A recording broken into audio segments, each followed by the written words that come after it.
Okay, so, and here's kind of why, right?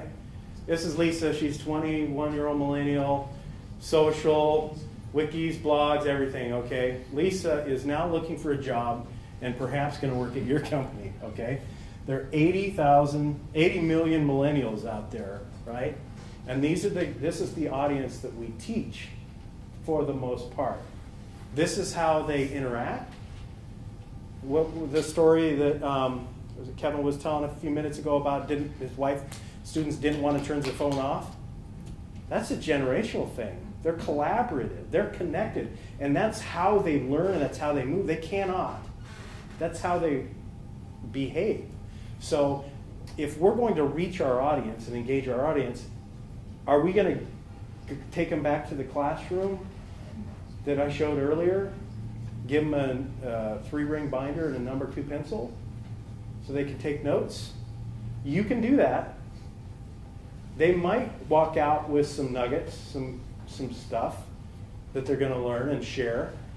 But if you want to talk about engagement and ways you get the learner involved and allow them to take part in their own learning, which we all know is a lot better than being a passive, just sitting there and listening. We're going to have to look at these new ways of reaching our audiences, and this is definitely some of it, the social aspect, and wikis, blogs, and again, these are all mobile access. Okay, how are we going to reach them? Again, mobile learning offers accessibility, availability, and adaptability. So, I guess I can't really add to that. That's just exactly what it is. Some basic tools that we use on our mobile platforms.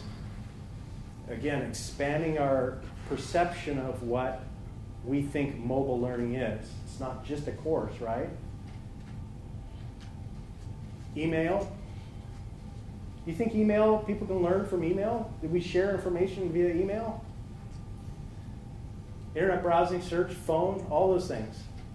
Again, more of the various tools that are out there available on the internet. Anybody put any product videos in the marketing departments here? Do they put them on YouTube? Do you guys do that? I know when I was working at T-Mobile not long ago, the salespeople, the marketing department was always ahead of the training for some reason, probably because they didn't tell the training what they're working on because it's a dark thing and they don't want to leak it out, right? So they'd post the videos promoting the product on YouTube, and our salespeople would immediately go out to YouTube and Engadget, and they'd do their own research so that when the customer came in and saw our ad, they would be able to talk to them. And the training department's still busy. Oh, we got to get the training out. Okay? So is there an opportunity to embrace that, right? And utilize tools like YouTube, or maybe if you're worried about information not being available to the public, maybe video or your own video platform would be a great concept to implement internally. I love video.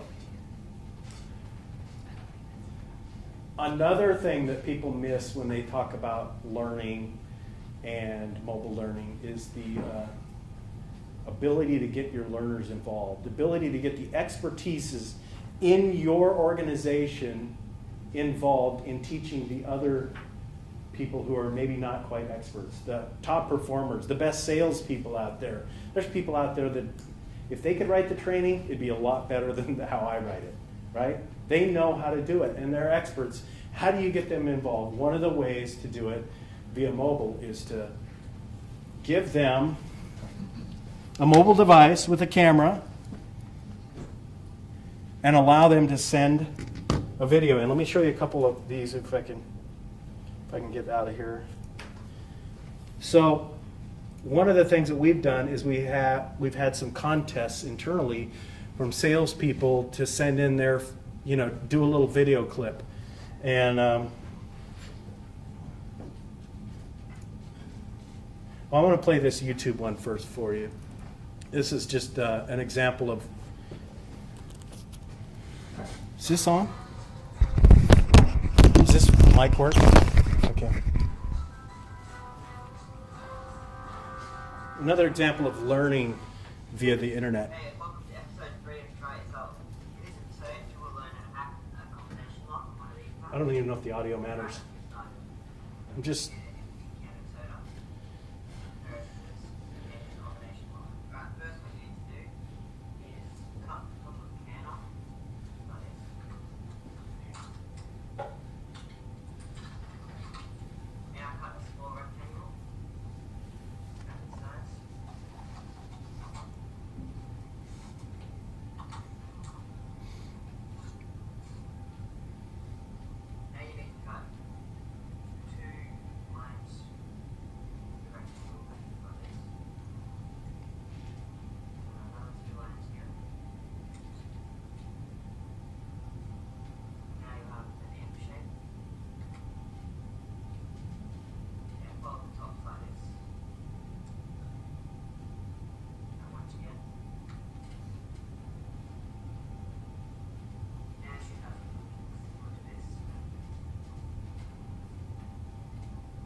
I think you said aluminum. Okay, so obviously I'm not advocating anybody go out and hack locks. Well, what I'm trying to point out is here is the value of video, and video is an excellent way of delivering content via mobile, specifically like YouTube and other video channels. We also, I'll come back, I don't know if, because the audio won't work, I don't know if this example is going to be so effective, but here's a video that one of the reps shot himself to enter a contest, and these guys were trying to prove that they knew. We asked if they specifically, who could talk about the new MyTouch phone, right? And so we got like, I think it was around 100 salespeople that sent us their videos that they made in the store, not corporate, not driven from the top down, what we needed them to learn. This is what they went out and researched and learned themselves. They're showing best practices. They're showing good sales skills. They're also, there's a viral aspect to videos created by peers. So other peers want to see that, what they're doing. And so it had a tremendous amount of value for us, and I had a whole bunch of samples.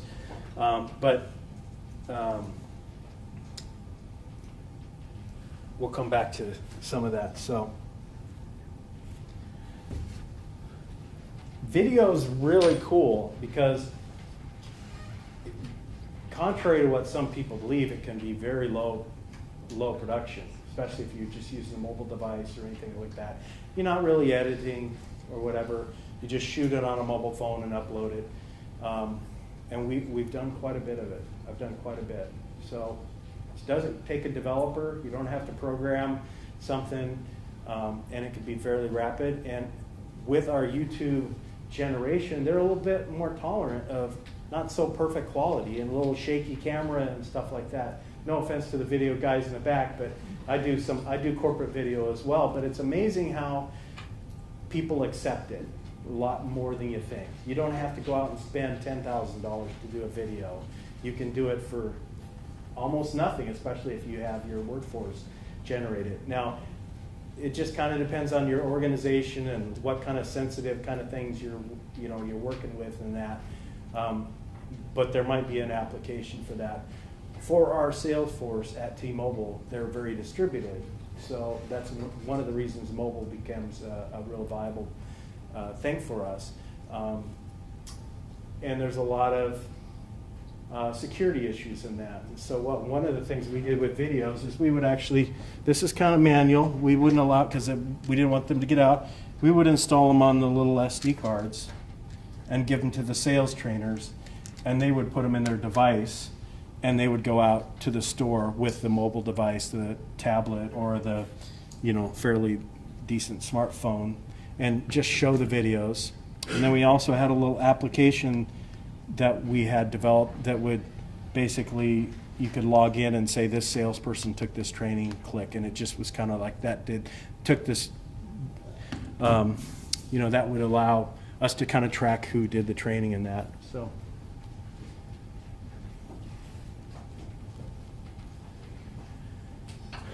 So at T-Mobile, we had some challenges that you wouldn't think we'd have in a mobile company with mobile learning. One of the things is there's no standard in what kind of phone people use. As a matter of fact, our phones changed very quickly. So, I might have 3 phones in a week in some cases. If you're on the retail floor, you have a whole bunch of phones that you have access to. So that was one of the things we had to kind of discuss. What are we going to generate content for? And another reason why video became a kind of a really good one for us is because it really is flexible as far as what formats and stuff. Some other things that we did is we went out in the community, the mobile learning community, and we talked to some of the larger companies like Chalk and OnPoint and had them give us demonstrations and talk to us about what it's going to look like down the road. What if we were going to implement this on a large scale, in other words, work with a vendor to provide us a mobile ELMS kind of thing, what would it take? And we opened up those discussions and worked with them and we brought leadership in, because this was generated all at kind of down at the instructional design and training level. And we invited leadership into those meetings so they could see the potential of mobile. And then we developed some samples ourselves to show our leadership what we could do, how we could take the same tools that we already have. We're already making video, we're already making e-learning, we're already doing podcasts, and we developed those and showed them and shared them with our leadership. And that way they could see it, rather than going and saying, can we have $50,000 or whatever dollars to do this really cool thing? You can guess how that goes in most organizations. Who has an unlimited budget? So I think that it's really important for you to not be intimidated by, the daunting task of doing this big mobile initiative internally. Start with the things that you're doing already, and then just put them in a mobile perspective. So one of the first things that we did that was available on a mobile device had to do with commissions and they wanted to print out a card and send out to all the retail folks, right? And we had all this other training around it, but they wanted to include this card. And we were like, well, how much does it cost to print that? You want to know. And we were like, well, what if we just kind of made it available on the phone and you didn't have to spend that money? Oh, you can do that? And all we essentially did for the first one is just create a graphic in, I think it was Fireworks or Photoshop or something, a JPEG that was like really long, and it had all the information here and you could scroll down. And at the end of the web-based training, they essentially clicked on a link and this was emailed to them. No cost. They already are required to take the ELMS training. We tracked it. So we took care of that. How do we track? Well, we just tracked them. We know who took the training, and these people are also motivated because this has to do with their money and their commissions. And they had it in their pocket, and it's not also sitting on the desk in the retail store, so this, or laying around. It's a little more secure than a piece of printed material. So that was kind of our first step. I don't know how many. This was 2 years ago.